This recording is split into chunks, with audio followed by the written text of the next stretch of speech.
What if you could create a complete fan model from scratch, run it on visualized results in just a few minutes, all from a single GUI?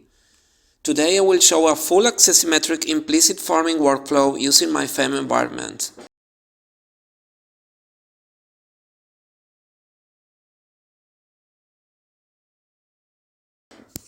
We start by creating a new axisymmetric model. First, I create the billet geometry. In this case, it's a simple cylindrical workpiece.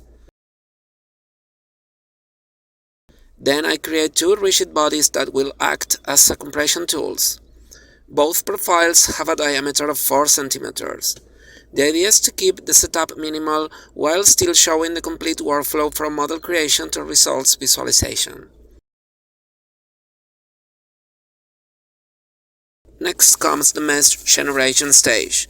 Here I define the approximate element size and generate the mesh directly inside the GUI. I also define which surfaces will behave as rigid bodies. In this case, both the upper and lower tools are treated as rigid surfaces. Now we define the material model. Here we select the physical properties of the material including Young modulus, Poisson's ratio, initial yield stress, and finally the constitutive model, in this case, Holomon plastic model. Then we define the contact properties. In this case, friction is modeled using a shear friction formulation rather than a standard Coulomb model, which is commonly used in metal forming simulations.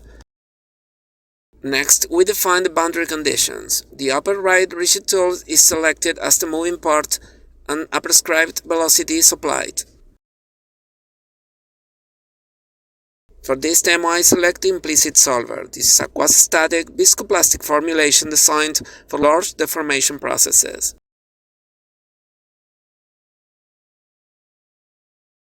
Finally, we press Run. The progress bar allows us to monitor the simulation while it's still running. Once the analysis finishes, results can be loaded directly into the GUI. Here we can visualize deformation, stresses, mesh evolution, and remeshing during the simulation.